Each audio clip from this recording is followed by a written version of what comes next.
Hola a todas y todos quienes se han sumado a este espacio, les damos la bienvenida. Mi nombre es Paula Díaz Levy, yo soy editora general de Climate Tracker América Latina y estaré moderando este evento virtual que se llama, bueno, Las guerras del metano, la avanzada del lobby ganadero en Sudamérica.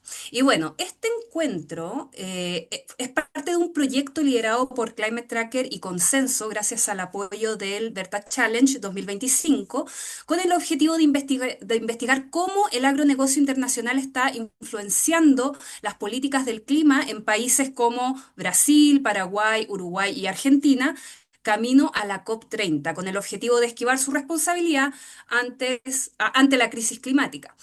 Bueno, queremos que este espacio sea una oportunidad para presentar nuestros hallazgos inéditos, también discutir el impacto que estas campañas de influencia tienen o pueden tener digamos, en la agenda climática e intercambiar impresiones con colegas y expertas sobre la necesidad de prestar atención a temas como el metano y, bueno, y las controversias de la agricultura y la ganadería regenerativa que estarán presentes en Belén.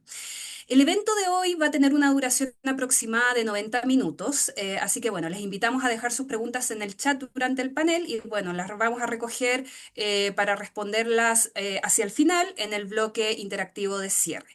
Y bueno, no se preocupen porque luego vamos a compartir con ustedes la grabación del evento y así lo tienen, digamos, en sus archivos y en sus computadores para la posterioridad. Y bueno, antes de comenzar, me gustaría presentar brevemente a las personas que nos acompañan hoy en este espacio. Partimos con Maximiliano Manzoni, él es Berta Fellow, periodista de Climate Tracker y Consenso y está a cargo de esta investigación. También nos acompaña Giselle Muno. Ella es abogada y magíster en Derecho, Política y Gestión Ambiental. Ella forma parte de la Fundación Ambiente y Recursos Naturales FARM de Argentina, donde trabaja en temas de metano, transición energética y gobernanza ambiental. También nos acompaña Alice Du Souza, editora de The Intercept Brasil y coordinadora regional de Open Climate Reporting Initiative del Center of Investigative Journalism. Y bueno, con estas presentaciones hechas damos por iniciado el evento. Le voy a ceder la palabra a Giselle, quien va a abrir con una introducción muy necesaria para entender cuál es el impacto del metano en el clima, el panorama regional y bueno, y qué se está discutiendo al respecto. Así que sin mayor preámbulo, Giselle, te doy la palabra. Muchas gracias por estar acá. Bueno, muchas gracias, Paula, por tan amable introducción. Bueno, también, sin más preámbulos por acá, les voy a empezar a compartir una presentación que preparé como para poder empezar a hablar de qué está pasando, ¿no? Con el metano a nivel mundial. A ver, ahí me avisan si ven bien la pantalla. Sí, ahora la vemos completa. Genial, perfecto. Bueno, acá nuestra idea era un poco comenzar a cualquier cosa, yo no veo el chat, pero cualquier cosa me avisan si surge ahí una pregunta o algún comentario. La idea era un poco empezar a título introductorio a comentarles, bueno, por qué es tan importante y por qué se está hablando tanto de metano a nivel global, en principio, hace años y particularmente desde la última década, y por qué también es tan importante a nivel regional y sobre todo ese trabajo de investigación que nos va a presentar después Maxi, justamente por el impacto en términos de metano de todo el sector agrícola en Latinoamérica, ¿no? ¿Qué es el metano, no? En primer lugar, estamos hablando de un gas, es un hidrocarburo, es el principal componente del gas natural y en términos de todos los convenios internacionales que suscribimos distintos países, digo suscribimos porque Argentina obviamente es parte de estos convenios, eh, es considerado no solo un gas de efecto invernadero, el segundo de hecho más importante después del dióxido de carbono, sino que también es considerado un contaminante climático de vida corta, ¿sí? ¿Qué tienen de particular estos contaminantes climáticos de vida corta? Bueno, que sobre todo a partir de un estudio del IPCC del año 2018, y se le empieza a prestar especial atención y se le empieza a poner foco en estos contaminantes porque se entiende que las acciones de mitigación directas que se apliquen sobre el metano, el ozono troposférico, el carbono negro, los fluorocarburos, van a tener un impacto directo en el clima, en la atmósfera, en el corto plazo, ¿sí? Es por eso que es importante entender que mientras el dióxido de carbono, que es el principal gas de efecto invernadero, dura cientos de años en la atmósfera, el metano dura 12 años, ¿sí? 12 años. En lo que es la actividad agroforestal vamos a tener la presencia de otros contaminantes climáticos de vida corta, como por ejemplo el carbono negro, que nos van a durar incluso entre 4 y 12 días en la atmósfera. ¿Qué va a implicar esto y por qué es tan importante y son tan importantes direccionar acciones hacia la mitigación de estos contaminantes? Porque esto va a tener un impacto en la atmósfera en el corto plazo, ¿sí?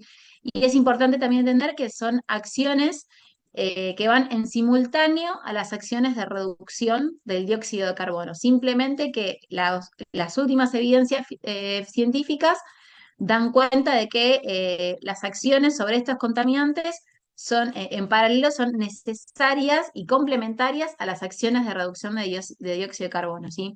Otra particularidad que tiene el metano es que es 80 veces más potente que el dióxido de carbono en un periodo de 20 años, ¿sí? Acá estamos hablando de potencial de calentamiento global.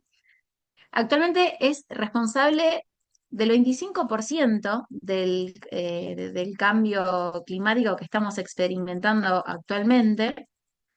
Y también hay una particularidad muy importante del metano que cobra un rol sumamente relevante como precursor del ozono troposférico, ¿sí?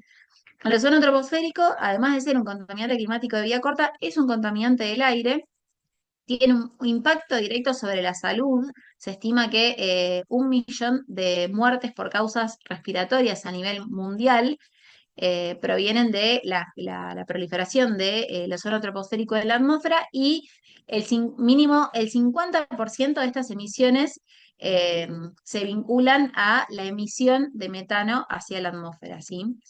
Y también otro punto importante es que estos estudios que estoy mencionando, que surgen sobre todo a partir de informes del IPCC, el Panel Intergubernamental de Cambio Climático, se estima que no se pueden alcanzar las metas que se proponen en el Acuerdo de París si no se implementan acciones de mitigación de metano en el corto, mediano y largo plazo, ¿sí?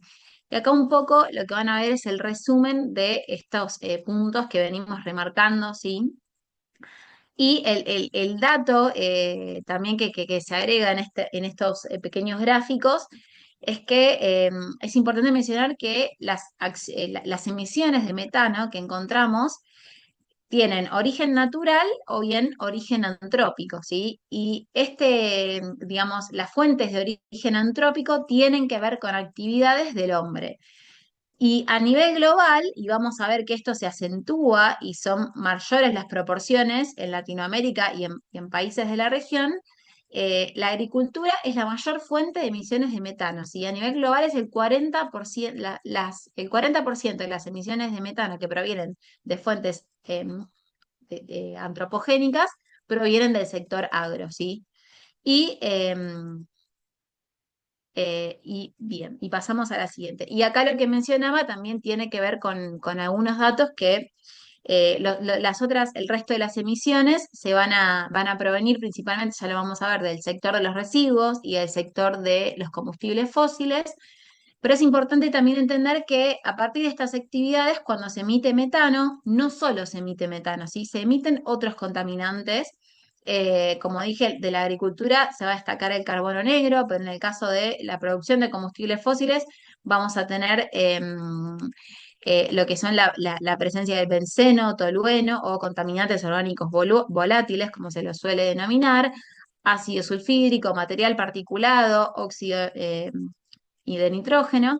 Y estos contaminantes que se emiten junto con el metano a partir de esas actividades también van a tener distintos impactos comprobados por la ciencia, en este caso en la salud, ¿sí? Y ahí un poco también graficamos cuáles son las proporciones. Acá, recuerden que seguimos hablando a nivel global, que aproximadamente el 42% de las emisiones provienen del sector agro, un 36% proviene del sector fósil y un 18-20% va a devenir del sector de los residuos, ¿sí? Bueno, como venimos diciendo, por todas estas cuestiones se le empieza a prestar especial atención a nivel mundial y esto, por supuesto, empieza a estar en las agendas de los países, de los acuerdos regionales y cobra especial relevancia en la Conferencia de las Partes que se celebra en Glasgow en el 2021 y se propone esta iniciativa conocida como el Global Methane Pledge o el Tratado, el Acuerdo Mundial de Metano que básicamente lo que va a proponer es, y el objetivo que tiene es que se reduzcan las emisiones de metano en un 30% para el 2030 a nivel global, ¿sí? Y los distintos países, Argentina y otros países de Latinoamérica, van a suscribir a esta iniciativa global de reducción de emisiones de metano, por así decirlo, ¿no? Después, por supuesto que estos tratados tienen particularidades, digamos, la implementación de estos acuerdos tienen particularidades de acuerdo a cada país, de acuerdo a los planes de mitigación locales, a cómo se miden las emisiones, a las características de lo que es el sector productivo dentro de ese país.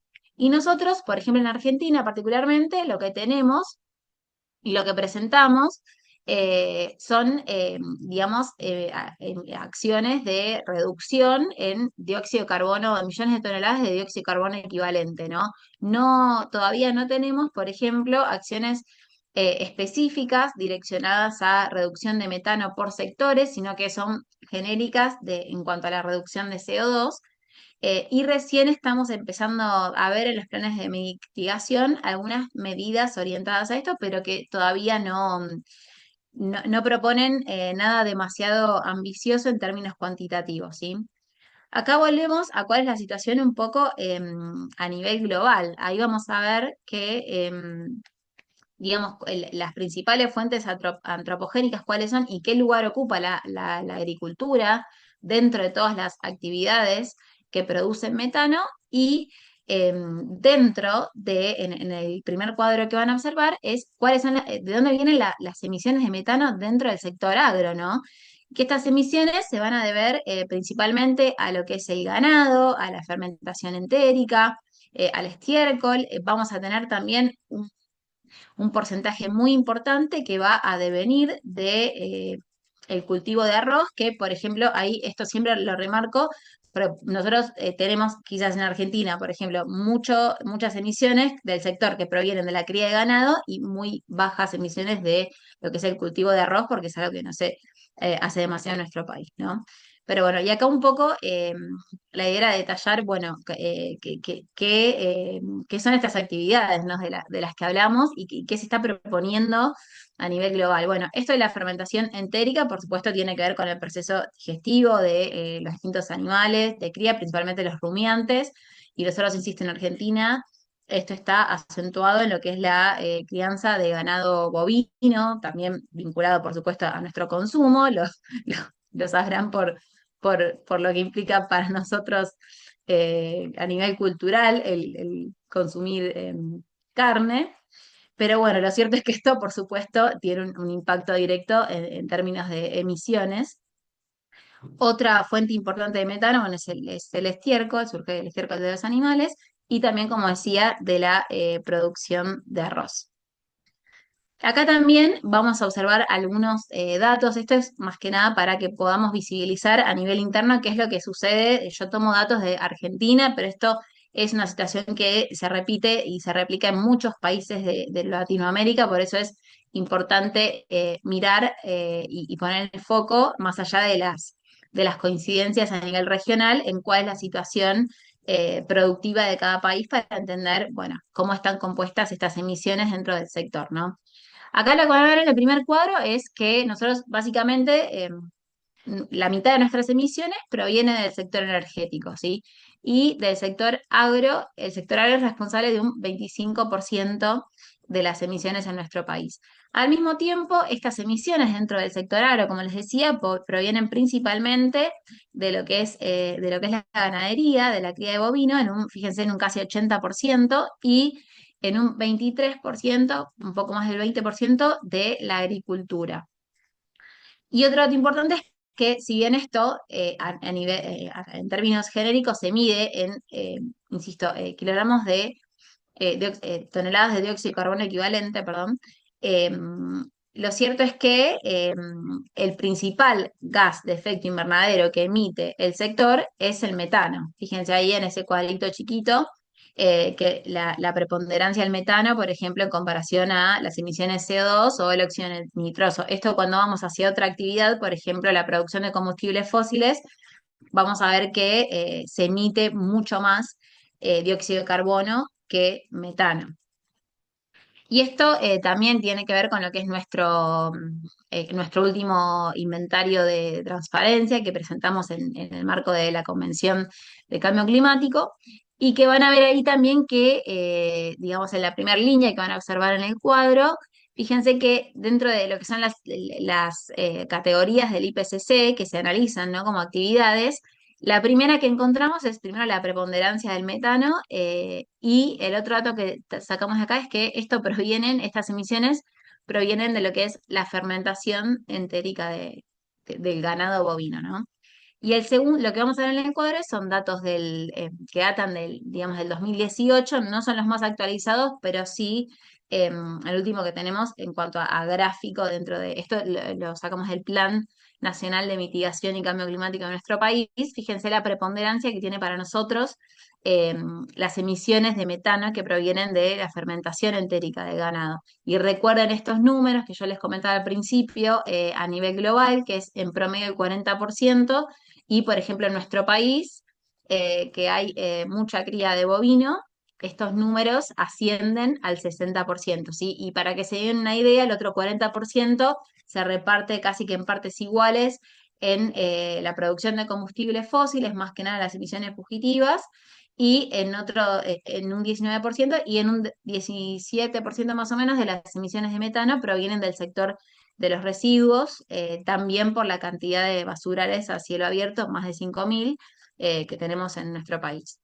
Bueno, y acá ya para ir cerrando, es importante destacar qué soluciones se proponen, ¿no? Y no para determinar cuáles están bien o cuáles pueden ser más exitosas o cuáles están mal, sino para repensarlas y qué implica esto de repensarlas de manera integral. Sí es cierto que hay muchos documentos que proponen sistemas más eficientes en cuanto a lo que es la producción ganadera, cómo alimentamos al ganado, cómo se controlan lo que son las emisiones dentro del cultivo de arroz. Técnicas de compostaje y separación de residuos sólidos, en lo que son los residuos orgánicos del sector. Y fíjense que hasta se propone para los países con más consumo de carne, bueno, por ejemplo, Argentina es un caso, pero obviamente esto pasa en otros países de Latinoamérica y del mundo, se proponen hasta poner el foco en lo que son las prácticas de consumo, ¿no? del país. Pero ¿son estas soluciones técnicas realmente las que nos van a llevar a verdaderos escenarios de mitigación y adaptación? ¿Son suficientes? ¿Son parte de estas soluciones acordadas con la ciudadanía? ¿Hay procesos de participación ciudadana? ¿Hay acceso a la información pública respecto a estas emisiones? Bueno, para nosotros acá esto es fundamental, ¿no? Que estas soluciones técnicas que quizás se proponen, hay que cuestionar primero desde dónde se proponen, desde qué lugar, a quién benefician, a quién no benefician. Una cuestión importante es que acá dentro de todo lo que es el sector agroforestal hay, digamos, cuestiones de precarización laboral sumamente a la vista dentro de lo que es el sector rural y de trabajo rural. Entonces, bueno, para nosotros acá es fundamental entender que más allá de todas estas soluciones técnicas viables, muchas de ellas seguramente que se proponen, es importante mirar hacia adentro de las comunidades locales, de proponer soluciones que sean integrales y que sean inclusivas, ¿no? Y que no solamente se piensen en beneficio de un sector y en detrimento de otros. Así que bueno, sin más, te dejo la palabra a Paula, si puede continuar Maxi con su trabajo más que interesante de investigación. Muchísimas gracias, Giselle, por esta clarísima y necesaria introducción. Bueno, espero que esto ya les esté despertando la curiosidad a la audiencia para lo que se viene. Así que bueno, pasamos raudamente a nuestro investigador Maximiliano Manzoni, quien nos va a presentar lo que ha cubierto durante estos últimos meses y de qué manera, digamos, se ve esta influencia, en este caso específico del agronegocio, en Sudamérica y cómo se relaciona con otras narrativas como, bueno, la agricultura regenerativa, desde las perspectivas y desde las prácticas del agronegocio, y bueno, y que van a tener de una u otra forma presencia en la COP30. Así que adelante, Maxi. Muchísimas gracias, Paula, por la introducción y también a Giselle por habernos dado ese marco teórico y científico necesario que, bueno, en personal me facilita mucho la vida a la hora de hablar de los hallazgos, ¿no? Nosotros estuvimos trabajando, como bien explicaba Paula, desde Climate Tracker y desde Consenso con el apoyo de la Berta Foundation a través del Berta Challenge en esta investigación que la enmarcamos como una especie de policial climático, ¿no? Uno mucho más enfocado en los actores maliciosos y cómo buscan influir las políticas del clima para esquivar su responsabilidad en países como Argentina, como bien explicaba Giselle, con esos conceptos o con esos estadios particulares del metano, pero también Brasil, Paraguay y Uruguay, que tienen como en común una gran producción ganadera y unos vínculos muy grandes con el agronegocio internacional. Entonces, en primer lugar, para mostrarles es lo que tiene que ver con los hallazgos principales. Nosotros lo que encontramos en nuestra investigación es que durante los últimos 4 años, un señor llamado Frank Noether estaba recibiendo millones de dólares por parte del agronegocio, más de 3 millones de dólares del agronegocio, a través de una fundación llamada iFeeder, que tenía como entre sus miembros a Cargill, a Altec, a AFIA, a Tyson Foods, a JBS, con el objetivo de repensar el metano, ¿no? ¿Por qué repensar el metano? Por todo lo que explicaba muy bien Giselle, ¿no? El metano siendo una de las principales fuentes de emisiones de gas de efecto invernadero relacionadas a la ganadería, en un momento donde, de acuerdo a compromisos como el Global Methane Pledge, pero también los compromisos climáticos, debe haber una reducción de estas emisiones de metano para que el sector pueda cumplir con los compromisos climáticos de sus países. Claramente la industria ganadera se encuentra absolutamente contra las cuerdas porque no tiene la capacidad de poder cumplir eso y poder seguir prosiguiendo con el business as usual, ¿no? Seguir prosiguiendo como si nada estuviese sucediendo, ¿no? Entonces ahí arrancamos nosotros accediendo a esta serie de documentaciones donde por un lado vemos la lista de los donantes de esta organización, en el medio vemos estos documentos internos firmados entre este señor llamado Frank Noether, que quiero que lo recuerden muy bien, y por último, las documentaciones del centro que se fundó con ese dinero, que se llama el Clear Center, en la Universidad de Davis, en California, en Estados Unidos, que partían de esta necesidad de repensar el metano y cómo eso podía ser llegado a ministros, gobiernos, actividades públicas y así influenciar en foros nacionales e internacionales desde el 2019. Entonces, ¿por qué quieren cambiar las métricas del metano, no?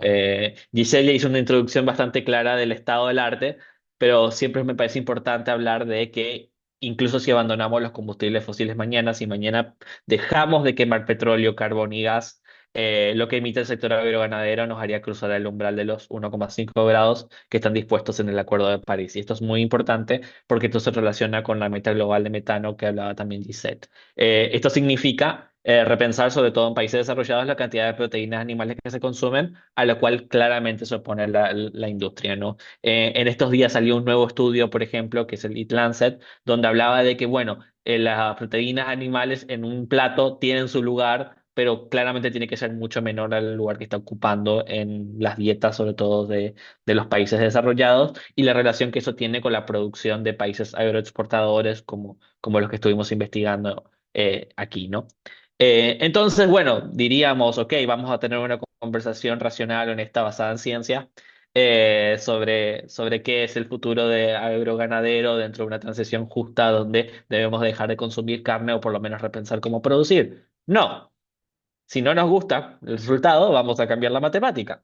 Y ahí es donde entra esta nueva métrica que se llama Global Warming Potential Star o GWP Star, así para dejarlo más traducido, que tiene este impacto muy particular en cómo calculamos el metano y sus implicancias para el cambio climático y las negociaciones camino a la COP30. Entonces, eh, esto puede parecer una disputa como muy técnica, muy matemática, muy de nicho, sin embargo, tiene implicaciones muy grandes para nuestro día a día, ¿no? Pensemos en las inundaciones como las que tuvimos en Río Grande do Sul el año pasado, pensemos como las olas de calor que sufrieron Argentina y Paraguay entre el 2023 y 2024, pensemos como en las inundaciones y las sequías que tuvo Uruguay también. Muchas de esas ya hay estudios científicos que la vinculan directamente, que fueron empeoradas en su intensidad y en su proporción por el cambio climático. Entonces, esta es la historia de cómo lo que puede parecer una disputa muy técnica nos pone en riesgo de olas de calor e inundaciones. Entonces, ¿qué es lo que hace esta nueva métrica? Hasta entonces, como explicaba Giselle al principio, lo que hacemos nosotros para calcular el impacto del metano es que le ponemos un número de equivalencia de dióxido de carbono. Siendo el dióxido de carbono como la base, decimos, ok, cada dióxido de carbono vale, o mejor dicho, cada metano vale 25 dióxido de carbono y el metano es un gas rápido y furioso. Está poco tiempo en la atmósfera en relación al dióxido de carbono, unos 12 años más o menos, antes que se degrade, pero durante ese tiempo calienta muchísimo más que el dióxido de carbono, que es una de las razones por las cuales a nivel de políticas climáticas se habla mucho de la necesidad de reducir emisiones con el fin de ganarnos tiempo para poder luego hacer como el abandono de los combustibles fósiles, el traslado de la electromovilidad, ¿no? Y en ese sentido, de vuelta, recordando de que la agricultura y la ganadería son los principales emisores a nivel global y en nuestros países, en estos 4 países que investigamos también, lo que hace esta nueva métrica es se basa en la narrativa de que el metano que es eructado por la ganadería, que de manera más técnica se habla como fermentación entérica, ¿no? Cuando rumian las vacas, es reciclado a través de la fotosíntesis, que es el mecanismo natural que tiene el mundo para capturar carbono, por las pasturas que comen estas vacas, entonces se genera esta especie de historia de un cuento perfecto donde las vacas consumen la pastura, que luego se emite el metano y el metano es capturado por esas mismas pasturas que luego vuelven a comer las vaquitas. Lo que obviamente esta historia perfecta que nos quieren presentar con esta métrica nueva ignora varios factores. Uno de ellos es de que el metano no se recicla perfectamente. Pero lo que hace esto es decir, olvídense de las emisiones históricas, porque esas emisiones históricas ya fueron recicladas y vamos a enfocarnos en el calentamiento adicional, es decir, que mucho más el metano que ahora estamos produciendo puede calentar. Y esta diferencia es muy particular porque si pensamos en términos de geopolíticos, esto también, por ejemplo, significa que los países históricamente responsables del cambio climático tienen como una carta de indulgencia, porque de repente ya no son tan responsables del cambio climático porque supuestamente esas emisiones que fueron las que nos llevaron a la crisis actual no tienen el impacto que hasta ahora nosotros le estamos endilgando que tienen. Entonces, lo que esta métrica no considera, y esto no lo decimos nosotros, lo dice un informe, o mejor dicho, un análisis del IPCC a la cual nosotros pudimos acceder para esta investigación, es de que, uno, el metano no se recicla perfectamente, si bien dura como 12 años en la atmósfera, en parte se degrada en dióxido de carbono y en parte se degrada también en vapor de agua. Su impacto igual persiste, el calentamiento que genera, cómo calienta y cómo contribuye al incendio del mundo persiste muchas décadas después, por ejemplo, en lugares como los océanos, lo cual termina empeorando fenómenos climáticos extremos, y que para cumplir el Acuerdo de París no basta con estabilizar nuestras emisiones, tenemos que reducir nuestras emisiones, que es lo que Giselle explicaba, ¿no? Nosotros necesitamos reducir nuestras emisiones de metano si es que lo que queremos es poder cumplir con el Acuerdo de París y limitar el aumento de la temperatura global, teniendo en cuenta que aún no llegamos al 1,5 y ya estamos viviendo fenómenos extremos que tienen grandes impactos en el bolsillo y en la vida de la gente en nuestra región. Entonces, teniendo en cuenta todo esto, Franklin Noether, desde el 2021, lleva recorriendo Sudamérica, Argentina, Paraguay, Brasil y Uruguay, con el fin de llevar este gospel, este evangelio de repensar el metano. ¿No? Y esto viene con muchísimo trabajo conjunto con ciertas organizaciones que son parte de las que las financian y son parte de las que llevan el lobby en diferentes ámbitos como las conferencias del clima, pero también la FAO y también incluso la Organización Mundial del Comercio, ¿no? Entonces, por ejemplo, en Paraguay y Argentina nosotros descubrimos que Vino Etner llegó a esos países financiado por la Mesa Global de Carne Sostenible. La Mesa Global de Carne Sostenible no solamente tiene en su interior a empresas como las que ya citamos, como Cargill, JBS, Tyson Foods, también le tiene a McDonald's, también le tiene a Burger King y le tiene en general a todas las asociaciones rurales que se pueden pensar. Piensen en la sociedad rural en Argentina o que también la homónima en Uruguay. Piensen en las asociaciones pecuarias de Brasil, piensen en la Asociación Rural del Paraguay. Entonces, Mitnoener he llevado a esos países a dar como sus conferencias magistrales, como la que pueden ver a la izquierda, esquina inferior izquierda, en Paraguay, en el que esto se hace en el Hotel Sheraton, con mucho financiamiento y con presencia de ministros de Agricultura, ministros del Ambiente, diputados, senadores, ¿no? En Uruguay, lo que nosotros accedimos fue a documentos exclusivos que incluso contaban una historia peor. No solamente Midnodener estaba siendo financiado por la industria a través de organizaciones no gubernamentales o fundaciones como iFeeder o la Mesa Global de Carne Sostenible, sino que en Uruguay específicamente recibió dinero público. En específico recibió $9.000 en dinero público a cambio de ser asesor del Instituto Nacional de Carnes, que es una entidad pública no estatal que se financia a través del impuesto que se le hace a la ganadería, ¿no? Y con el fin, a Midnodener se le paga, no solamente con el fin de asesorar y tener reuniones en la torre ejecutiva, que es el equivalente a la Casa Blanca o a la Casa Rosada en Uruguay, ¿no? Donde podemos ver en el centro, donde está con el entonces ministro de Agricultura y con el entonces ministro del Ambiente en la pasada administración de la calle Pou, el expresidente de la calle Pou, sino que también se le paga por hacer un informe confidencial al cual nosotros accedemos, donde específicamente Milnovet le recomienda a Uruguay aplicar y adoptar esta nueva métrica. Algo que el gobierno de la calle Pou comienza a avanzar un año después y presenta en un congreso internacional en Punta del Este recálculos del impacto de la ganadería uruguaya bajo esta nueva métrica. Y en Brasil, Migno Etner fue invitado a promover esta métrica en un evento de la JBS, que es la principal empresa cárnica del mundo, que tiene ahora vínculos muy cercanos con el gobierno de Trump, además financiamiento directo allí, y además que había financiado indirectamente el trabajo de Migno Etner a través de estas asociaciones de las cuales son partes en Estados Unidos. Y ese evento de JBS donde Migno Etner también estuvieron ex investigadores de Embrapa, ¿no? Que Embrapa es esta asociación público-privada que es la que asesora las políticas agropecuarias y ambientales de los gobiernos de Brasil hace mucho tiempo y que tienen gran peso al punto de que la próxima COP30 será Embrapa el que sea esta especie de anfitrión de todos los eventos de agricultura durante la cumbre climática en Belém. Entonces aquí vemos un panorama bastante claro de actores públicos y actores privados trabajando de manera coordinada, con mucho dinero de por medio, con el fin de influenciar y de mover lo que sería la ventana de Overton hacia donde ellos quieren ir, ¿no? Que es, ok, tenemos que repensar el metano porque claramente el modo que se está calculando no nos conviene. Entonces, como les explicaba anteriormente, este es un breve resumen de la cantidad enorme de hallazgos que encontramos cruzando datos, viendo fechas, escuchando y accediendo a videos y fotografías exclusivas.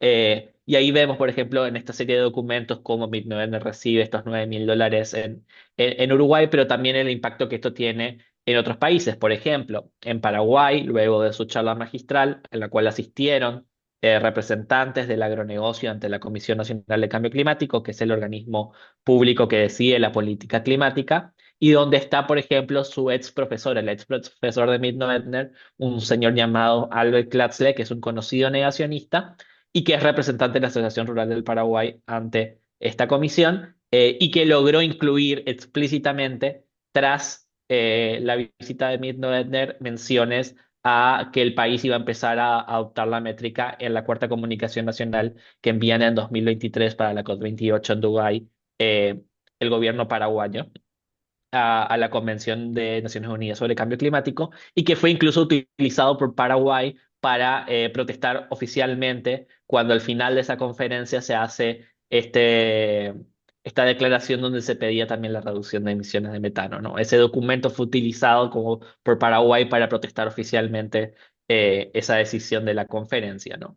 Y este punto también es esencial porque no es casualidad de que el agronegocio paraguayo, por ejemplo, haya querido incluir cambios en la métrica, porque también sucede después de que se enteran que tras los recálculos de las emisiones del país, había sido el sector agroganadero, emitía un tercio más de lo que antes se conocía. Entonces, este fue como un modo de responder a esos hallazgos y decir, no, no, no, no, el modo que se está calculando está mal, porque obviamente esto nos afecta, entonces este es el nuevo modo que nosotros queremos que el país vaya.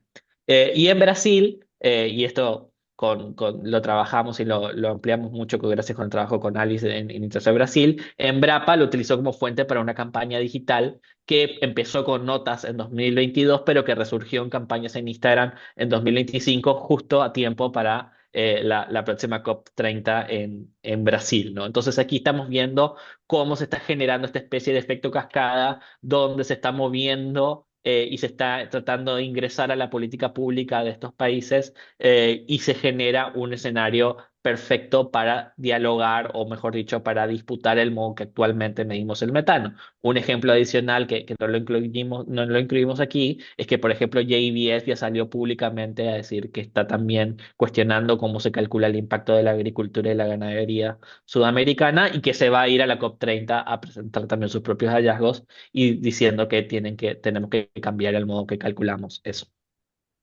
Algunos de los documentos, porque obviamente como todo trabajo de investigación, uno de los grandes elementos era como, ok, conseguir documentos que sustenten todos los que les acabo de contar. Y ahí, por ejemplo, pueden ver a la izquierda parte del informe confidencial que Mendoerne le entrega al gobierno uruguayo. En el centro nosotros accedimos a las actas y a las minutas de la Comisión Nacional de Cambio Climático, donde se puede ver claramente cómo el agronegocio comienza a impulsar esta nueva métrica. Y en Brasil, bueno, aquí vemos un par de posts de Instagram de una de las cuentas de Embrapa donde comienzan a impulsar de manera muy positiva la adopción de esta métrica. ¿Por qué quieren cambiar la métrica?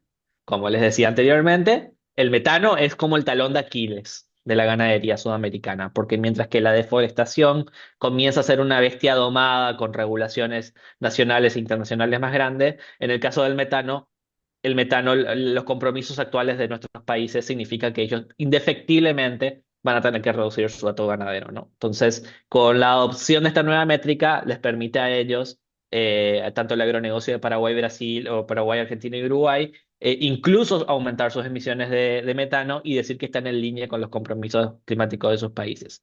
Es más, también pueden decir que con reducciones muy mínimas pueden pedir créditos de carbono, porque supuestamente, como el metano se recicla, si supuestamente yo bajo mi nivel de metano, ese metano que ya no estoy emitiendo, yo lo puedo vender como crédito de carbono. De hecho, es una de las ideas que Frank Lindner ha impulsado en muchas de las reuniones que tuvo con ministros como el ministro de Agricultura de Uruguay y el ministro de Ambiente en Paraguay, ¿no? En Brasil específico, reduciría de manera grave la ambición del sector. Y aquí pueden ver un par de cálculos específicos que tienen que ver con lo que ven al principio en marrón es las emisiones históricas de los países, por ejemplo las de Argentina, y ahí podemos ver en rojo cómo diverge, cómo actualmente debería ir las emisiones con los compromisos actuales, con la métrica que se utiliza ahora, y cómo, por ejemplo, con la nueva métrica, ellos podrían aumentar las emisiones de metano de la ganadería y al mismo tiempo decir que están cumpliendo con los compromisos climáticos de Argentina.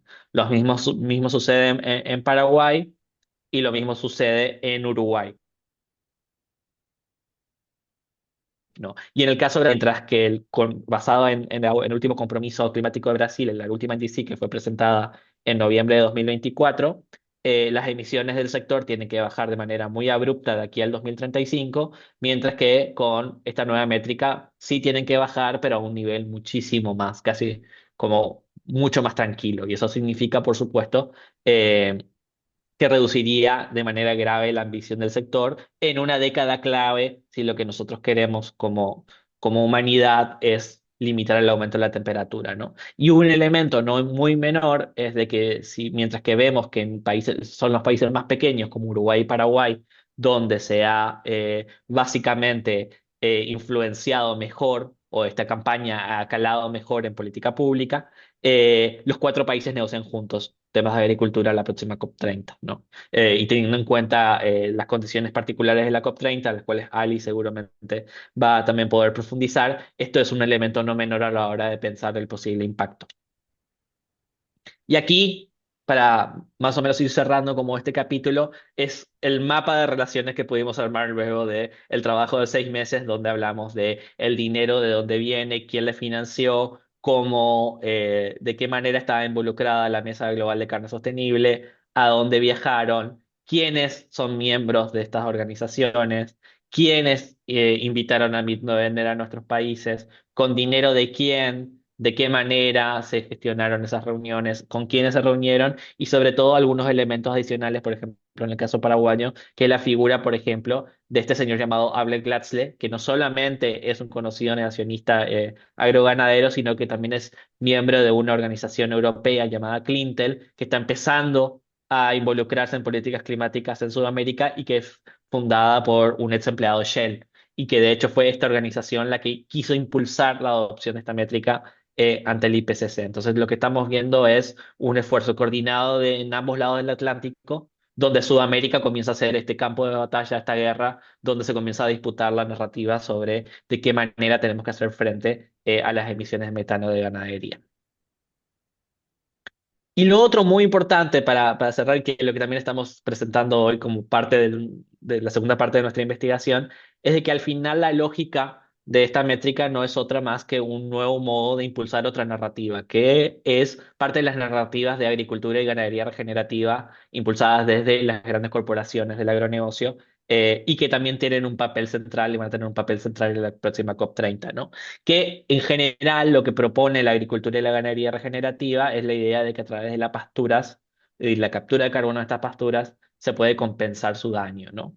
Eh, la agricultura y la ganadería regenerativa no tienen un concepto unificado y esa es una de las razones por las cuales también fue como llevó tanto tiempo y trabajamos mucho en cuidar el modo en el cual nos expresábamos, porque dependiendo de a quién les preguntes, la ganadería y la agricultura regenerativa se trata de usar menos tierras, usar menos recursos, tener una mejor relación con los animales, menos emisiones de gases de efecto invernadero, menos químicos, pero al mismo tiempo, por ejemplo, esto es lo que dicen algunos expertos como Ratan Lal, que habla de usar menos tierra, menos químicos, menos gases de efecto invernadero, pero al mismo tiempo le tenemos a Bayer y a los gremios ojeros de Sudamérica diciendo de que necesitamos glifosato para hacer agricultura regenerativa, ¿no? Que de hecho fue el argumento que los gremios ojeros utilizaron ante la Unión Europea para que la Unión Europea mantenga la extensión de, el uso de glifosato el año pasado. Entonces lo que sucede es que como no hay un concepto unificado, se abre un campo fértil para que actores maliciosos puedan utilizar el término de la manera que a ellos les guste y para adecuar a sus propios intereses.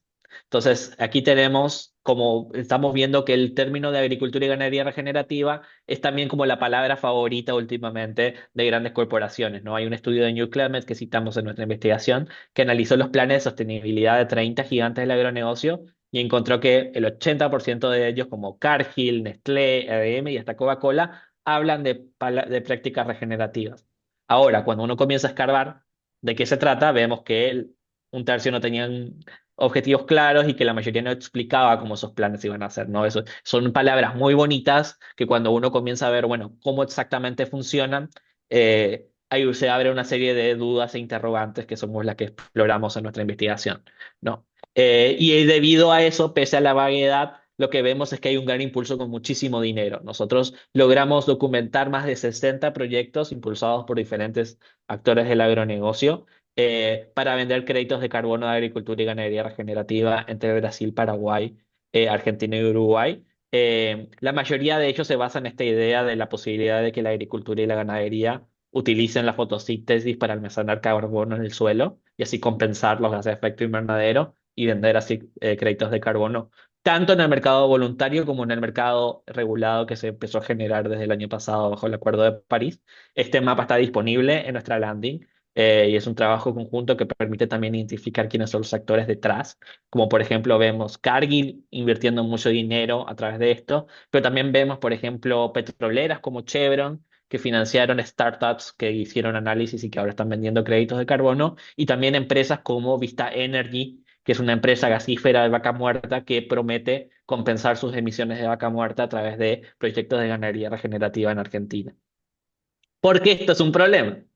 Bueno, lo que sucede es de que toda la evidencia científica nos indica de que los proyectos de agricultura y ganadería regenerativa para créditos de carbono enfrentan varios cuestionamientos. El primero tiene que ver con la deforestación previa. Nosotros identificamos que en al menos un caso, en Mato Grosso, que está siendo vendido para créditos de carbono, un proyecto mintió en su documentación diciendo de que no había deforestado el área 10 años antes y sin embargo encontramos deforestación donde ahora están vendiendo créditos de carbono para ganadería y agricultura regenerativa.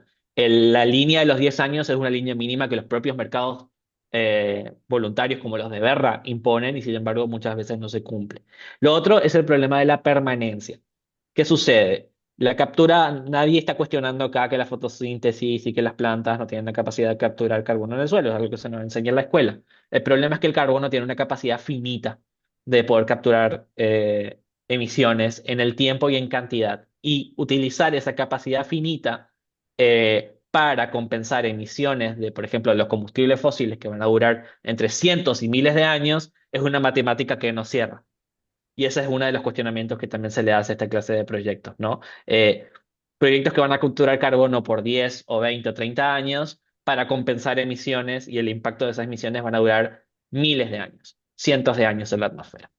Lo otro también tiene que ver con el metano, ¿no? Muchos de los proyectos de ganadería regenerativa, y esto es lo que sucede en un caso en Paraguay que nosotros estuvimos investigando, es de que necesitan vacas para hacer el pastoreo rotativo, y eso significa al necesitar más vacas, emitir metano y volvemos a la conversación que teníamos antes. No, el metano no se recicla perfectamente y, por ejemplo, tenemos un caso donde estamos emitiendo más metano bajo la promesa de que en algún momento vamos a capturar carbono. Y por último, que es el elemento que vamos a estar explorando en la próxima entrega de esta investigación, tiene que ver con los agroquímicos, ¿no? Proyectos como de soja que utilizan muchos agroquímicos como glifosato, que ahora se están vendiendo como regenerativos, al mismo tiempo que han violado derechos socioambientales de comunidades afectadas por intoxicaciones, y en el caso paraguayo, bueno, con estudios científicos que demuestran daño genético en niños y niñas expuestos a estas plantaciones. Esto y muchísimo más pueden encontrar en el código QR que pueden encontrar aquí, que les va a llevar a la landing que hoy estamos lanzando oficialmente con todo el equipo de Climate Tracker y que nos permitirá no solamente publicar esto en español, en inglés, también se viene una tercera parte y también se viene un podcast en formato True Crime que vamos a estar publicando en las próximas semanas. Así que sean bienvenidos también las consultas y les invitamos a que accedan al especial. Y muchísimas gracias por escucharnos. Muchas gracias, Maxi, por esta presentación. Bueno, teniendo en cuenta estos hallazgos que recién nos comentaba Maxi y las implicancias en todo este asunto, queremos ahora conversar con nuestro querido panel acerca de qué significa esto del lobby del agronegocio de cara a la COP30, cómo encarar esto desde la cobertura periodística, entre otras cosas. Así que, bueno, se va a sumar, luego de las presentaciones de Giselle y Maxi, Alice de Souza, editora de Intercept Brasil. Cada una y cada uno va a tener 2 minutos máximo porque nos hemos pasado del tiempo, así que les pido encarecidamente que sean breves, precisos y concisos. Así que bueno, vamos a empezar con Alice.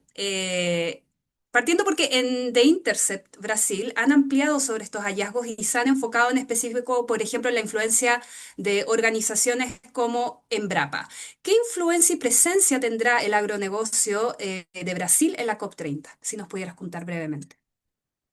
Y muchas gracias, Paula. Gracias, Max. Y Cele, buenísimas presentaciones. Muy, muy bueno ser parte de ese panel.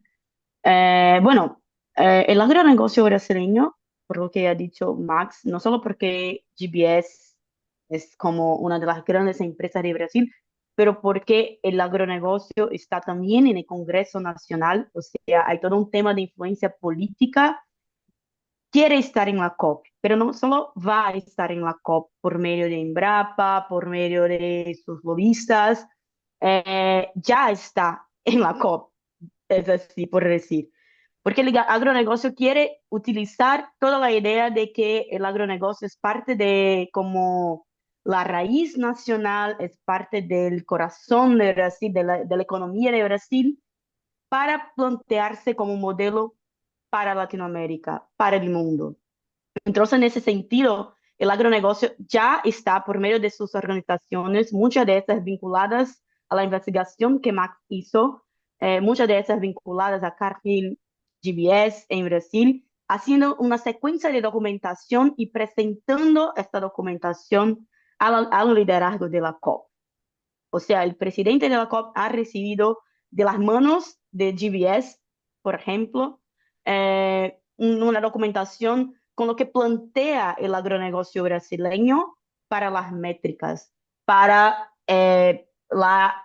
o sea, agricultura regenerativa y todo lo que tiene que ver con sus tecnologías y sus soluciones basadas muchas veces en datos no científicos, como ha probado Max, y eso se está intensificando. O sea, esta semana se ha presentado la persona que va a representar el agronegocio en la COP, que es un ex-ministro de la Agricultura de Lula en su primer gobierno, 2003, 2006, por ahí, que se llama Roberto Rodríguez. Y es justo una persona que tiene mucha influencia con el agronegocio brasileño. O sea, es una persona que va a hacer ese tránsito de informaciones y que puede dialogar con, o sea, los negociadores que van a estar ahí en las mesas y con el agronegocio. Es una persona que el agronegocio confía que va a pasar a Lula. Entonces, las informaciones al gobierno brasileño, los negociadores brasileños. Y como Max dijo, los negociadores brasileños negocian en conjunto con otros países. Entonces,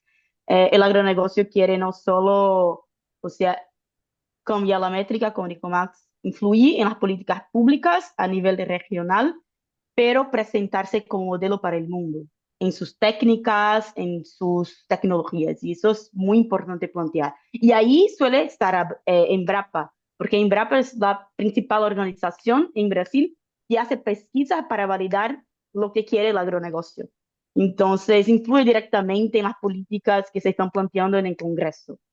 Y eso se ha visto el año pasado con un montón de, o sea, de leyes que han pasado y que tuvieron influencia de Embrapa. Entonces puede que Embrapa, con eso de influir en la métrica, de la validación que el agronegocio necesita para llegar con poder a la mesa de negociación. Claro. Y en ese sentido, Alice, para continuar contigo y después vamos a pasarle esta pregunta a Giselle y Maxi. ¿Cuáles son los riesgos que reviste este lobby y también en ocasiones las campañas de desinformación que se orquestan en torno a este tema cuando se trata de estas grandes industrias para la acción climática en Sudamérica? Bueno, o sea, riesgos un montón. El primer es que pueden directamente influir en las políticas públicas, o sea, pueden hacer cambios no basados en ciencia para que sean más lucrativas y no para que, o sea, mitiguemos el problema del cambio climático, nos adaptemos y encontremos reales soluciones. O sea, para que tengan en cuenta, por ejemplo, solo el año pasado, Embrapa ha influido directamente en 15 leyes aprobadas en el Congreso Nacional de Brasil. Una de ellas es la ley de los combustibles del futuro. Otra es el plano de adaptación a la mudanza climática. Entonces, se está ahí Embrapa alineada con lo que quiere el agronegocio brasileño. Se va a influir en muchas otras legislaciones y puede influir en legislaciones a nivel regional. Otra cosa, como Max dijo muy bien, los países negocian en bloco. O sea, una cosa que se hace en Brasil y que se hace en un país que tiene esa, o sea, ese poder, en que el agro tiene ese poder, seguro va a influir en las políticas regionales. Y, o sea, el riesgo mayor que yo veo es que al plantear no solo, o sea, en las mesas de negociaciones, en la política oficial, pero al plantear esas ideas en las redes sociales como hizo Embrapa, o sea, en la prensa como están haciendo ahora las principales empresas ganaderas de Brasil, eh, van a pasar una imagen muy falsa a la población. y la población va a dejar de hacer la contabilidad de esas empresas, o sea, la responsabilidad real que ellas tienen, como, o sea, muy bien planteado Giseli, no se va a llevar en cuenta. O sea, nosotros, en cuanto a sociedad, vamos a pensar que esa gente nos está ayudando cuando la verdad es que van a estar ganando más plata mientras continúan dañando el planeta. Gracias, Alice. Giselle.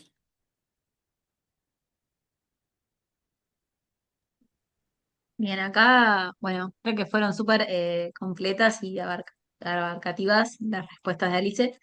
Voy a tratar de ser muy breve, ir muy a lo conciso con algunos puntos que me gustaría remarcar. En primer lugar, me parece muy importante esto de, bueno, repensar estas supuestas soluciones, que hay que ver cuáles son soluciones reales, inclusivas, y cuáles son falsas soluciones, ¿no? Como decimos mucho en los eslogan, que se deben pensar dentro del contexto actual, de los modelos económicos actuales, de cómo funciona cada país, de las características de cada país. Eh, que nosotros, por ejemplo, en el caso de Argentina, estamos en un contexto muy complejo, no solo en cuanto a que tiene que ver no solo con una situación de negacionismo del cambio climático por parte de nuestras autoridades nacionales, donde se han desjerarquizado, se han desfinanciado autoridades de aplicación en materia ambiental que son sumamente relevantes al momento de regular estas actividades, de pensar y ejecutar políticas direccionadas al control y a la fiscalización de estas actividades. Creo que también hay una cuestión también, creo que esto tiene mucho que ver con lo que planteaba Maxi, en esta investigación de, bueno, a quién se busca, ¿no? Como favorecer realmente con estas soluciones o falsas soluciones, porque hay que ver, para algunos seguramente sean soluciones, ¿no? Pero hay que ver si lo son para las personas que, primero para todos los que somos, toda la población que es afectada por el cambio climático, por el calentamiento global, y segundo, para los afectados directos, ¿no? Para esas poblaciones vulnerables que están cercanas a las actividades, por ejemplo, agrícolas, donde se aplican distintos cultivos y agroquímicos, y donde no en todos los casos sabemos si se respetan las normativas, porque esto depende, por supuesto, de las capacidades de fiscalización de las autoridades y como explico en algunos países, esto, digamos, se aplican políticas de desfinanciación de organismos con estas capacidades para fiscalizar que estas normativas se respeten, ¿no? Y bueno, y un contexto económico, por ejemplo, en Argentina muy polémico, en el cual, digamos, mientras al campo, por ejemplo, se le quitan retenciones, se le exige al resto del país, a la clase media, a las clases más vulnerables, bueno, que se sigan sacrificando, que se sigan esforzando en pos de cuestiones macroeconómicas que no terminan, digamos, de quedar del todo claras. Y hay un tema, creo que también esencial en esto que preguntabas, Paula, de lo que tiene que ver con el acceso a la información, ¿sí? Para nosotros es clave, insisto, en el marco de esta situación, de estas sí, situaciones, de estas soluciones que se proponen, digamos, que tienen que ser transversales, que tienen que ser inclusivas y que tienen que realmente ser en virtud de acuerdos regionales como el acuerdo de Escazú, ¿no? No puede ser que las soluciones vengan de arriba para abajo, que no se incorpore para nada a la ciudadanía, que no se abran procesos legítimos de participación con una real participación ciudadana, que no se obtenga un acceso a información transparente. Digamos, esto es la base de cualquier sistema democrático, ¿no? Y más en nuestros países que no solo hay, por ejemplo, en el caso de Argentina hay normativas locales de acceso a la información, pero también tenemos acuerdos regionales, insisto, como el de Escazú, que velan por esto, ¿no? Por el acceso a la información, por la transparencia, por la participación ciudadana en proyectos de alto impacto ambiental, básicamente porque se respeten estas cuestiones básicas. Y creo que ahí radica un poco el cómo debemos pensar estas soluciones, ¿no? O digamos, y cómo y desde qué lugar debemos cuestionarlas o criticarlas o pensar si realmente son soluciones y para quién lo son. em, y bueno, y a partir de ahí, ¿no? Poder, digamos, abrir el diálogo a qué está pasando realmente en el sector, porque acá no, digamos, en todo este análisis que hacía Maxi, estamos viendo representadas grandes corporaciones y no aparece ninguna solución, insisto, desde eh, sectores que representen a los trabajadores rurales, de las comunidades que son directamente afectadas por ejemplo, el mal manejo de agroquímicos, digamos, y esto es fundamental, ¿no? Que básicamente se repiense y se mire desde esta mirada crítica las soluciones que se nos proponen y cómo se nos están proponiendo y para quién son soluciones, a quiénes benefician y a quienes están directamente perjudicando y van a seguir perjudicando, por supuesto, porque acá estamos hablando no solo de generaciones presentes, sino también de la afectación hacia generaciones futuras. Gracias, Giselle. Maxi, preciso y conciso, por favor, porque estamos al límite con el tiempo. Sí, no, solamente para construir sobre lo que compartieron Giselle y Alice, pensando también en el impacto directo que esto va a tener en las negociaciones y las conversaciones alrededor de la COP30, ¿no? En el peor de los casos, ciertamente los países van a intentar influir de manera directa a nivel político lo que no se pudo hacer de manera científica, ¿no? Porque el IPCC fue muy claro en no aceptar cambiar cómo se calcula la métrica de metano en favor de esta métrica porque fue muy claro en decir que esta métrica no favorece para calcular el impacto de las nuevas emisiones de metano, es decir, lo que hoy está emitiendo la ganadería. Entonces van a intentar forzar la vida política y esto no lo estamos viendo solamente en Sudamérica, en países como Irlanda, en países como Nueva Zelanda, en países como Australia, en el propio Estados Unidos. Estamos viendo a los mismos actores, muchas veces acompañados de vuelta por Frank Noether y otro tipo de representantes financiados por el agronegocio, tratando de llenar de dudas o, mejor dicho, impulsar este nuevo modo de calcular metano. Ese es en el peor de los casos. En el caso más probable, lo que va a terminar es, como toda campaña de desinformación, es que no necesita convencerte de que lo que te proponen es lo correcto, simplemente sembrar las suficientes dudas para llevar a la inmovilidad, que ha sido el modus operandi del sector agroganadero en las conferencias del clima, ¿no? Recordemos que en las conferencias del clima el sector agrícola tiene como su propio lugar y su propia serie de negociaciones y en 10 años no ha avanzado nada porque simplemente a lo que han jugado es básicamente a embarrar la cancha con esta clase de narrativas o narrativas como la agricultura y ganadería regenerativa, sobre todo lo que tiene que ver en términos de las grandes corporaciones del agronegocio, porque en el fondo lo que tratan de esquivar son regulaciones. No, tratan de defender estas iniciativas individuales, piloto, fragmentadas, sin capacidad realmente de regularse, sin capacidad de control, para evitar lo que tendrían que ser regulaciones muchísimo más específicas con mandatos mucho más particulares, como por ejemplo reducción de emisiones específicas para el sector en términos de metano. Entonces, en el peor de los casos, lo que vamos a ver es un efecto derrame de lo que se ha venido construyendo a través de la influencia en políticas locales y regionales en los últimos 5 años en ambos lados del Atlántico. Y en el caso más probable, lo que vamos a ver es esto como un elemento más para embarrar la cancha y evitar avanzar en las conversaciones urgentes y necesarias sobre qué tipo de políticas tenemos que tomar para una transición justa, no solamente en el sector de los combustibles fósiles, sino también haciendo eco en lo que citaba Giselle sobre el tema de los trabajadores rurales en el sector de la ganadería y la agricultura en nuestros países. Bueno, y considerando las experiencias que tienen ustedes, bueno, desde sus distintos espacios, ¿qué recomendaciones darían para mejorar la cobertura, por un lado, ya sea del rol del agronegocio, las emisiones de metano, qué es lo que va a pasar en materia de la COP? Si pudieran sintetizarlo en un minuto. Partimos con Alice. Difícil, un minuto, pero bien. Yo diría que seguir la pista de La Plata. O sea, eso por lo mínimo. O sea, las soluciones a quién se dedican a estudiar ellos. ¿Qué están ganando con esto? ¿Qué va a ganar el sector con eso? ¿Qué va a ganar la sociedad con eso? Y desde ahí buscar expertos para contrarrestar la información que es dada por el sector. O sea, obviamente el sector va a intentar influir, como Max dijo, de muchas maneras en la COP, eh, intentando por lo menos retrasar con que las cosas avancen en un sentido progresivo. Entonces, buscar a los expertos que están estudiando cómo ese sector también se mueve en las conferencias.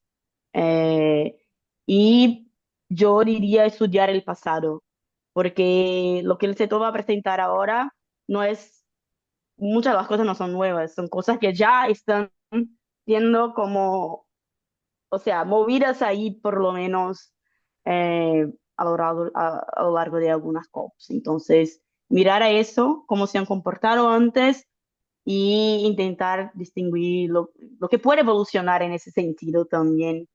eh, yo diría eso. Bueno, un minuto ya creo que ya se fue. Excelente, no, casi a la perfección. Gracias, Alice. Giselle. Sí, bueno, también muy breve y en continuidad con lo que decía Aris. em, Creo que sí, es súper importante desde qué lugar se piensan estas soluciones. Me parece que es un momento, estamos viviendo, ¿no? Un momento muy paradigmático en donde es muy necesario acercarse a la ciencia, retomar el respeto, digamos, que nuestro país, al menos por distintas políticas, em, se, digamos, se busca perjudicar a lo que es todos los datos, digamos, el conocimiento y todo lo que desarrolla el sector científico en este sentido.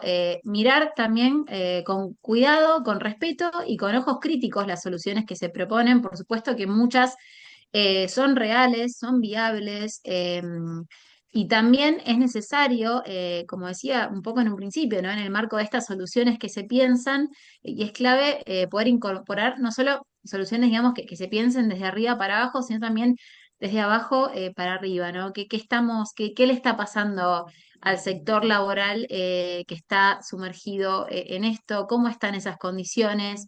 Esto nos pasa mucho también y lo vemos mucho en lo que son las emisiones de metano del sector de los residuos, ¿no? Hay sectores directamente perjudicados, precarizados.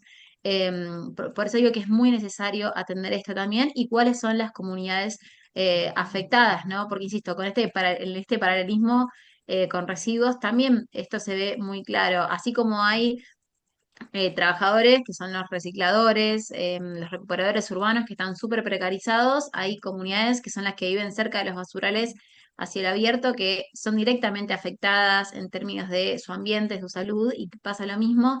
Entonces, por eso digo que creo que acá es importante, además de las soluciones que se aporten desde la ciencia y, por supuesto, que sean parte de procesos científicos y no digamos, es clave, ¿no? En el marco de la investigación de Maxim, me parece, porque tienen que tener base científica las soluciones que se propongan y también se deben pensar soluciones, digamos, para la problemática social, ambiental, de salud pública, de derechos humanos que terminan estando detrás de estas actividades. Así que creo que ese es un poco el camino y la crítica constructiva. Con ojos, bueno, que estén atentos a qué se nos está queriendo mostrar como solución eh, para poder abordar justamente esta problemática. Gracias, Giselle. Maxi, un minuto. Muy breve, no tenerle miedo a hincarle el diente a temas que pueden parecer a priori muy complejos, ¿no? Detrás de discusiones como las que estuvimos teniendo hoy sobre una métrica de metano o sobre los mercados de carbono y una serie de discusiones más que muchas veces, como a las Naciones Unidas le encanta poner acrónimos nuevos, en realidad lo que trasluce es una disputa geopolítica, una disputa de poder, una disputa económica, que es básicamente lo que es lo primero que se nos enseña en el periodismo, ¿no? Seguir el dinero, seguir los intereses y demás.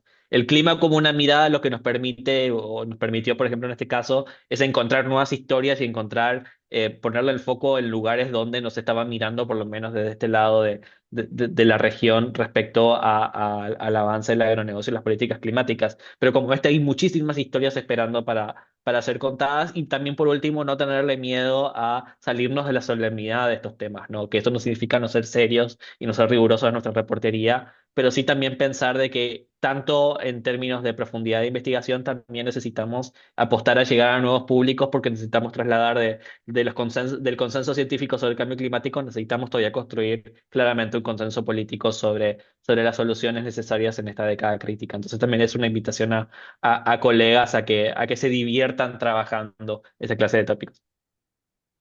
Sin duda, mucha diversión asegurada. Entonces, ahora sí, muchas gracias a Alice, a Giselle y a Maxi por estas respuestas. Obviamente este tema da para mucho, pero lamentablemente los tiempos son acotados, pero ya tendremos más ocasión. Ahora vamos a dar espacio a las preguntas, entonces les pedimos que o las dejen en el chat o levanten la mano, pero antes voy a hacer una pregunta que, bueno, en realidad voy a leer una pregunta que hizo Álvaro Samaniego y que es bastante interesante, ¿ah? Dice, en el fondo la reducción del metano significa en buena parte cambiar los hábitos alimenticios. Eso puede tomar una generación entera, porque es un cambio cultural, que era de hecho una de las cosas que decía, por ejemplo, Giselle. Pero una generación es demasiado en esta emergencia. ¿Alguna idea de cómo apurar, entre comillas, el proceso sin afectar la soberanía alimentaria? ¿Quién quiere responder? Yo puedo empezar si quieren ahí con una línea y les dejo luego a Maxi y a Arice que continúen aportando y complementando la respuesta. Creo que acá me parece súper interesante, yo también lo había leído en el chat, esto de cómo eh, qué tanta carga le ponemos al consumidor para aportar soluciones que en realidad se deberían estar principalmente pensando desde el rol productivo, ¿no? Y esto vuelvo a esta analogía en materia de residuos, porque me parece como que hay bastantes coincidencias en este sentido. Acá, obviamente, que tiene un rol preponderante las decisiones que adopte el consumidor respecto de su alimentación, que también están vinculadas a sus posibilidades económicas, a un montón de cuestiones. Cuando hay crisis económicas, por ejemplo, la gente deja automáticamente de consumir carne, digamos. Eso puede fluctuar en relación de un montón de factores y variables, pero sí me parece que es necesario como más allá por supuesto, y esto tiene que estar supeditado a cuestiones de educación ambiental, ¿no? Me parece que ahí es clave la educación, que podamos tomar decisiones de consumo realmente informadas. En lo que respecta al reciclaje, por ejemplo, sí, obvio, es importante que nosotros desde nuestras casas separemos los residuos y demás, pero realmente lo que esto lo que nos va a conducir a soluciones a gran escala. Y estas soluciones realmente es necesario pensarlas desde la producción, ¿no? Es como, no podemos culpar digamos, o poner el foco en el consumidor si come más o menos carne, eh, cuando realmente digamos, tenemos corporaciones ingeniándoselas y armando toda esta trazabilidad que explicaba Maxi, para poder producir lo mismo, para que la gente siga consumiendo, para no, digamos, disminuir, para que bajo ningún concepto se afecten las ganancias. Bueno, en algún momento hay que resignar, digamos, yo creo que estamos en un momento en el que realmente hay que resignar, no es que yo lo creo, digamos, lo dice la ciencia, ¿no? Que necesitamos resignar la producción y buscar soluciones alternativas. Esto de digamos, estas soluciones, por supuesto, que son más a gran escala.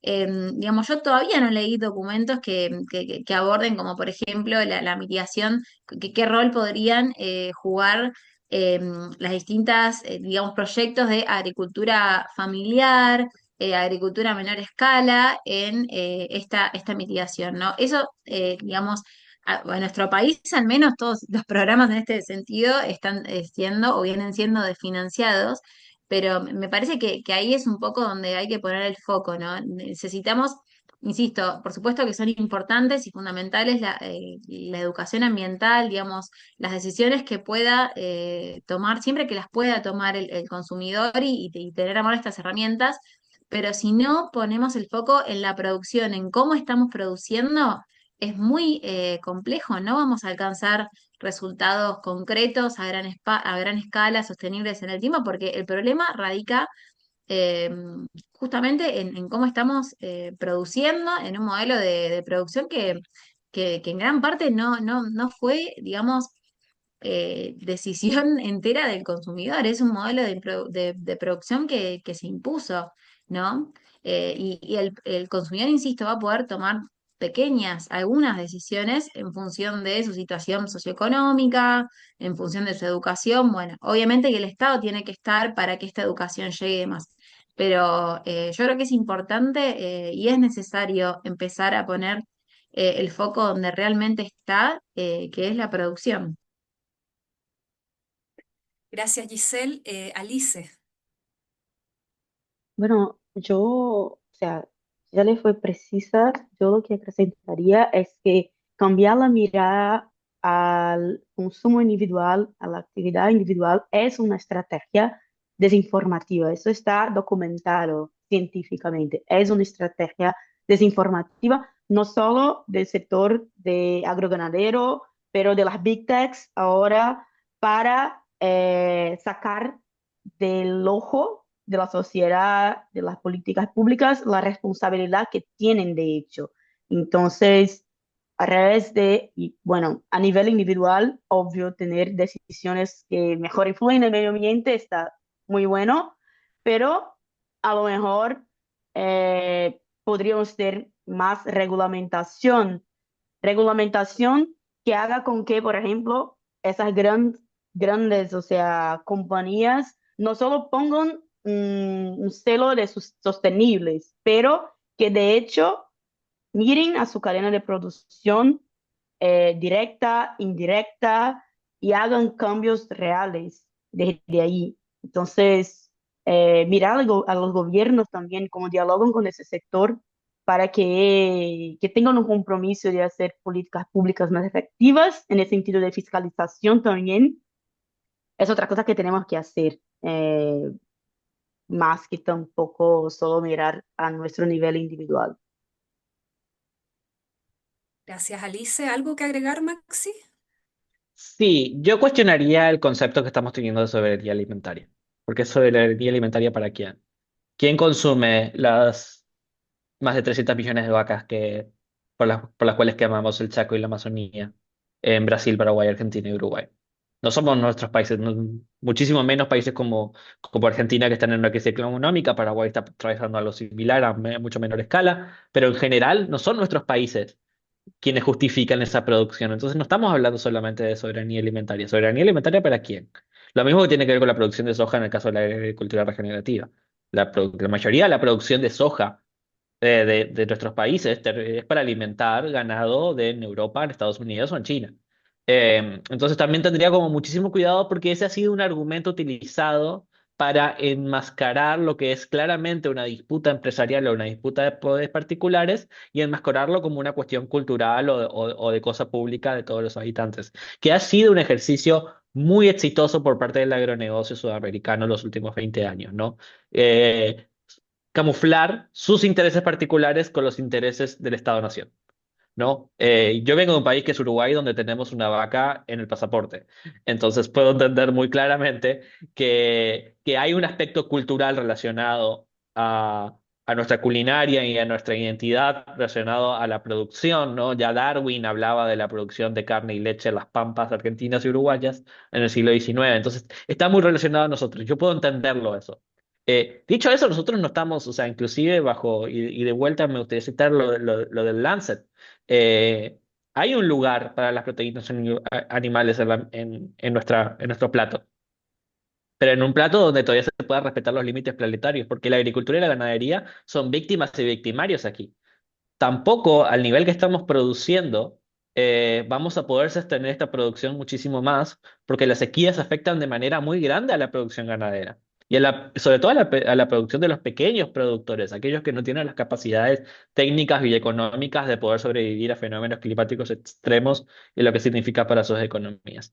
Entonces aquí ya la pregunta que yo me haría es, agregando a todo lo que decíamos sobre el consumo individual, tener muchísimo cuidado con eso, es ver si muchas de las discusiones que estamos teniendo no la estamos teniendo desde un curul demarcado de manera narrativa por el agronegocio de la cual no podemos escapar. Porque si nosotros lo que sostenemos es que la soberanía alimentaria es 300 millones de vacas para exportar, entonces estamos hablando de un concepto que no dialoga con la realidad económica de nuestros países al mismo tiempo. Entonces, simplemente para dejarla por allí y que ya hay trabajo científico donde hablamos muy necesariamente de la necesidad de diversificar nuestras dietas sin que eso signifique abandonar totalmente las proteínas animales. Gracias, Maxi. Hay una discusión muy interesante en los chats. Nos encantaría poder darle más tiempo a eso. Lamentablemente no se puede tanto. Hay algunos ahí que, claro, cuestionan el modelo del agronegocio, de estas economías verdes. Hay otros que dicen que no hay que satanizar a la agroindustria. Es muy interesante conocer todo esto. Bueno, había una pregunta de... Ay, ahora se me desapareció la mano. Nidia. Sí, ahora veo la mano de no. Nidia Alvarado, adelante.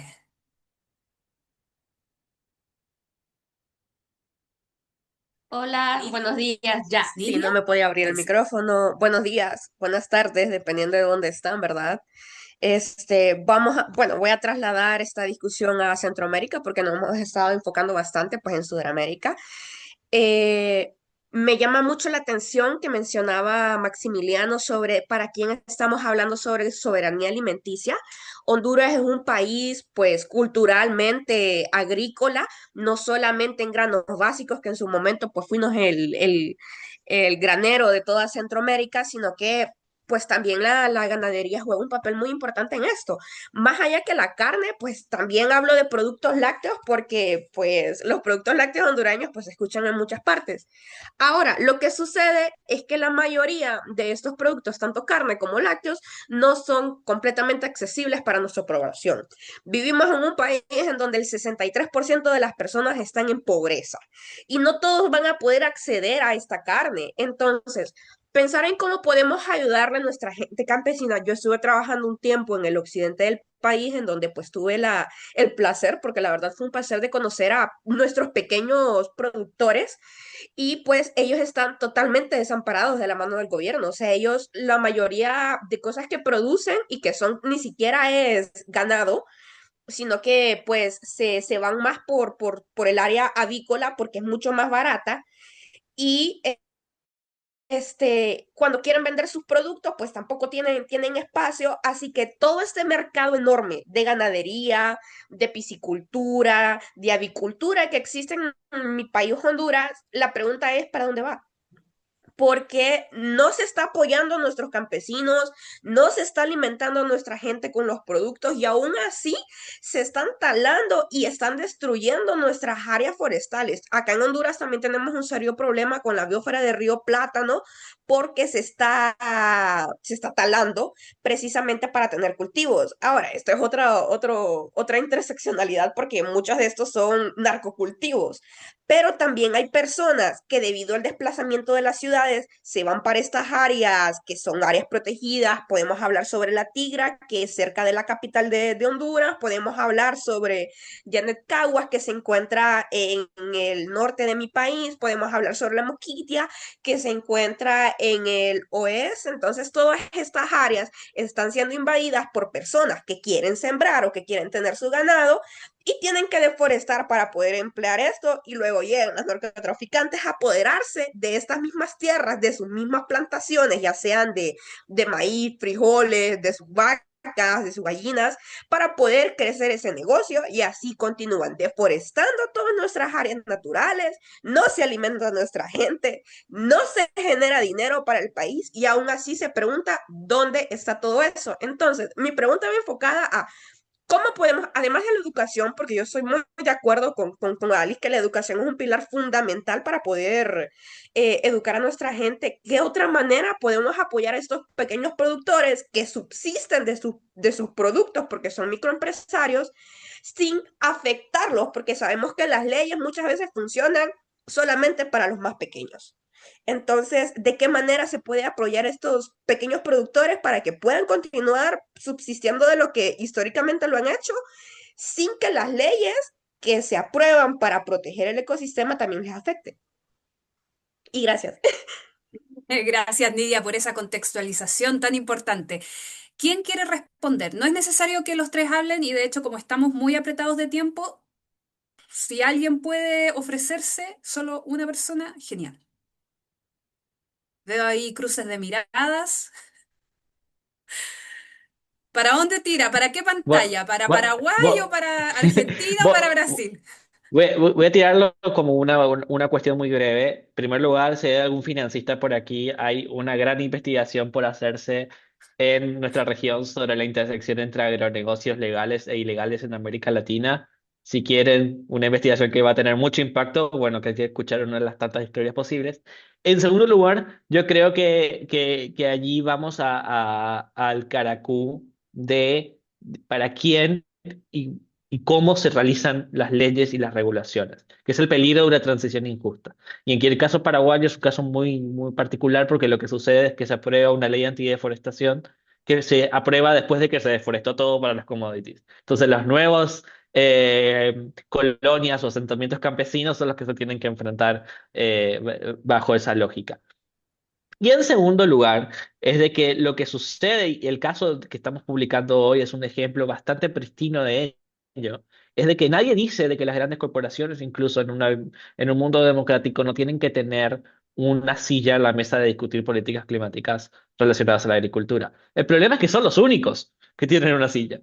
No, o sea, en el caso específico de Paraguay, en la Comisión Nacional de Cambio Climático, en la Federación Nacional Campesina, que es la principal organización campesina, agrupa más de 500.000 personas que trabajan en pequeña producción, no tiene representación. Y esto es algo que se repite, yo sé que se repite muchísimo en Centroamérica porque hemos tenido la ocasión también de trabajar muy cercana con colegas de por allí. Y es un problema bastante grande en las negociaciones también, donde la representación de los pequeños productores es una representación tokenizada, es decir, le llevamos aquí a un pequeño productor a que hable de lo lindo que es su huerta, pero en realidad cuando tenemos que discutir financiamiento climático, no, el financiamiento climático no termina allí, termina siendo influenciado por Embrapa, la ley de adaptación en favor del agronegocio. En Argentina, la misma historia, la mesa de carbono, que es una de las razones por las cuales Argentina todavía no se fue del Acuerdo de París, en realidad está representada casi absolutamente por los grandes gigantes del agronegocio y no por pequeños productores que quizás puedan recibir financiamiento a través de este tipo de esquemas. Entonces, creo que la cuestión de fondo que tenemos allí es de lo que termina sucediendo es que cuando solamente los grandes players tienen un lugar en la mesa, lo que termina sucediendo es que inclusive las leyes aprobadas en buena fe terminan teniendo como efecto colateral a los pequeños productores, porque no se considera sus realidades. Gracias, Maxi. Tenemos espacio para una sola pregunta, lo cual nos viene perfecto porque levantó la mano. Aquí me quedo por el agua, que no sé el nombre de pila, pero por favor, adelante. Buenas tardes, mi nombre es Ángela Rojas, pertenezco al proceso de circuitos andirónico-amazónicos y estamos apostándole también a la reforma agraria aquí en Colombia.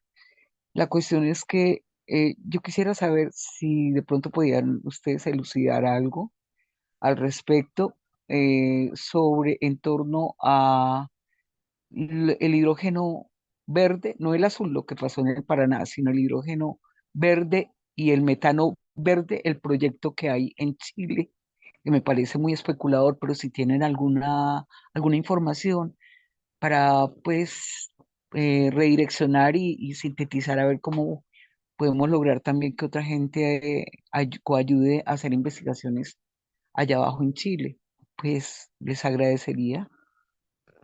Bueno, eso ya se escapa un poco del tema de, de este webinar, pero si es hidrógeno verde en Chile, hay distintos proyectos. Ahí necesitaríamos más detalles, porque claro, hay proyectos en Magallanes, en el desierto de Atacama, es decir, en el extremo norte y sur de Chile. Entonces, si gustas, nos puedes escribir a comunicaciones@climatetracker.org y ahí podemos, digamos, con mayores detalles responder a esa duda. Porque sí, es todo un tema y el hidrógeno verde es una industria incipiente, entonces hay muchas cosas que están... eh, yo creo que te refieres a metanol. Sí. Entonces ahí envíanos, a menos de que, no sé, yo esté olvidando algo y alguien del panel me quiera...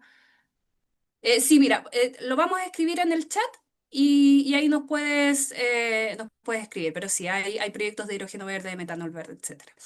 Bien, entonces, dado que no hay más preguntas sobre esta investigación y bueno, sobre lo que hemos hablado en esta ocasión, queremos agradecer profundamente a nuestro queridísimo panel, partiendo por, bueno, Giselle, Alice y Maxi, quien, bueno, está a cargo de la investigación y también, por supuesto, agradecer a la Fundación Berta o Berta Foundation que hizo esto posible.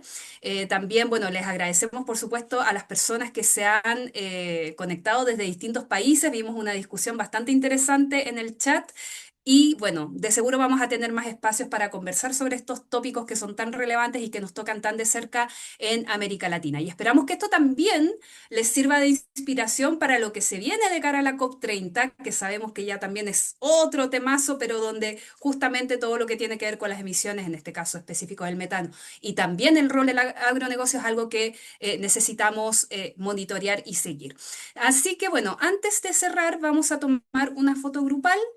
Le pido a Gene si la puede tomar y nos puede dar las indicaciones respectivas y por favor les pedimos que enciendan sus cámaras, que pongan su mejor sonrisa. Yo sé que es tarde en varios países, entonces a lo mejor no están tan frescos como lechuga, pero digamos que pueden, digamos, hacer el intento. Yo veo solo la pantalla de nosotros. A ver, Gene, ¿estás por ahí? No sé si yo la tengo configurada mal. Ay, ¿por qué no me veo ahora?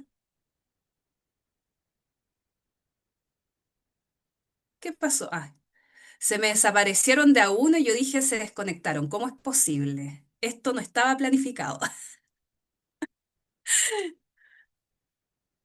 Ya, ahí estamos esperando que se abran un poquito más las cámaras para tomar la foto y la tomamos. Eso, así que por favor, quienes todavía no tienen prendidas sus cámaras, háganlo, no sean tímidas o tímidos. Ya, entonces la tomamos a la de... Ahí veo una cámara más. Entonces, a la de tres. Una, dos. Y ya que hay como que hay alguien más que está tratando de prender la cámara.